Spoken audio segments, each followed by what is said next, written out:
what are some of the reform measures that can help improve the quality of learning in our schools and in the country as a whole, and can improve the delivery of learning? Let's look at that aspect.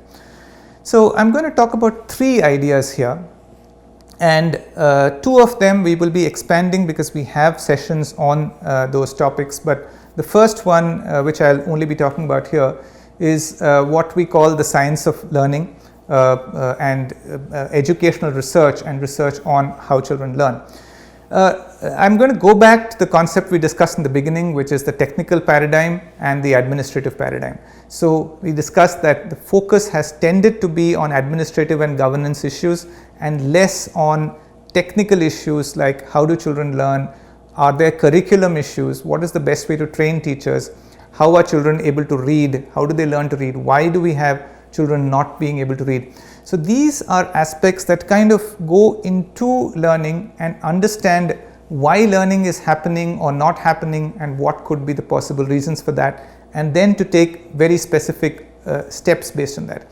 Again, here when I say the reasons why learning is happening or not happening, we often tend to answer this in terms of administrative reasons, and the focus is not that. The focus is to look at learning in terms of educational reasons, of ways that children learn and difficulties that relate to specific ways concepts are learned.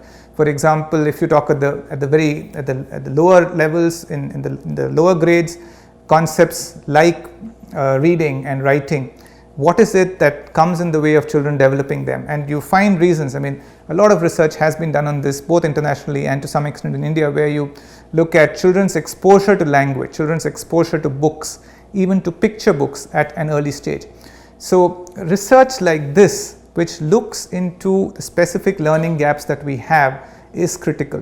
When you go to slightly higher grades and you say, okay, are children understanding, developing skills in critical thinking, when there are concepts in mathematics like say area and perimeter, what are the specific difficulties that children face in learning them? We have a whole area of research called misconceptions research. So this kind of research being available to teachers in a way that they can access it and use in their teaching is something that is very likely to promote learning. And a number of studies have shown that if teachers are aware of how children are learning and the mistakes they are making, it makes them much more effective at removing or addressing these mistakes. Another small example of this is that teachers having data on the actual extent of mistakes children make and the topics in which children make. So for example, if I am going to be starting to teach a topic in science in a class, let's say on photosynthesis, if I know before I start this class that when children are learning photosynthesis, these are some of the difficulties they encounter. For example, a lot of children confuse the process of photosynthesis and respiration, gas exchange, carbon dioxide, oxygen, what actually happens. Does photosynthesis happen in the night? And they don't make these mistakes because they're forgetting something, they're making these mistakes because they're not understanding some concepts involved. And teachers often don't know this. So the kind of areas where children make a lot of errors, teachers are not aware that those are the areas where the mistakes happen, and they tend to focus on something that they think is important. And just providing this information, for which of course the information has to be collected, which is again talking about assessments and then making that available in a way to teachers, is something that we find has an impact on how teachers are able to teach and has a strong impact on students' ability to learn these concepts well.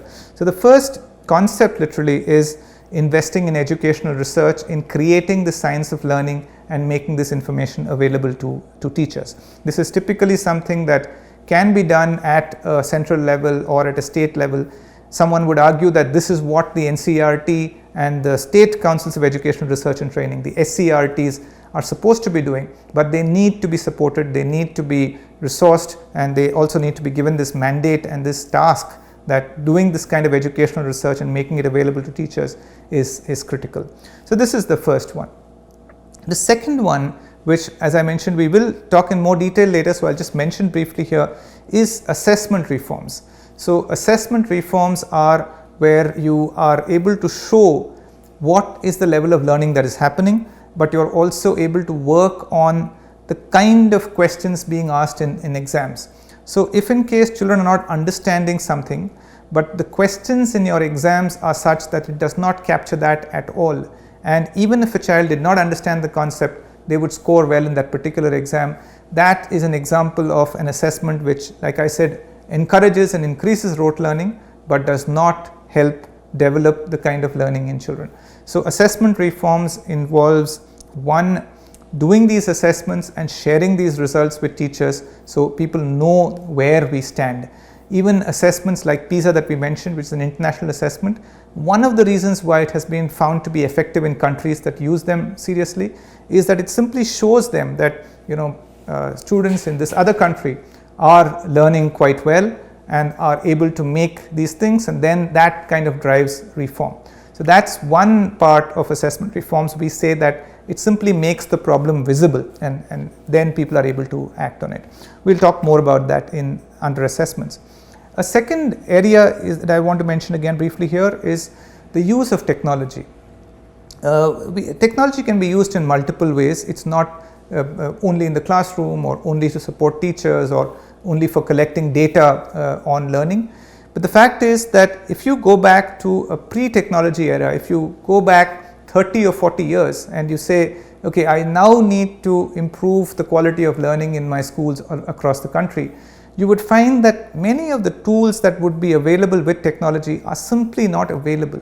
Even reaching out to teachers and schools is not possible.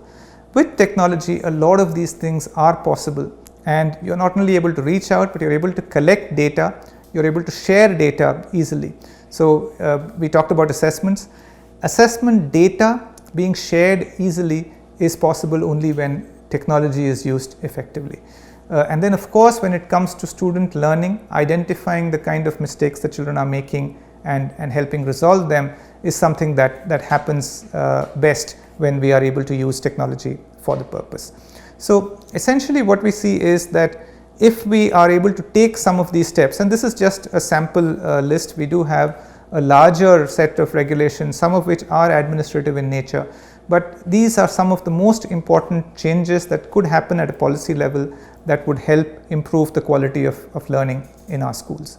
So to quickly summarize what we see about learning, learning is not something which is currently a major area of focus in the school system as it stands today. A lot of the focus is more on the policies and the mechanics and the management of the school education system.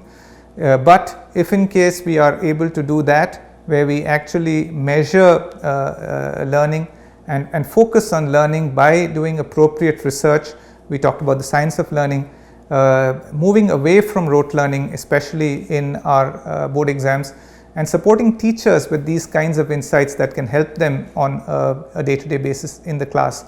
These are some of the steps that could be conducted at a state and a central level as well as at schools, and can help improve the quality of learning in our schools.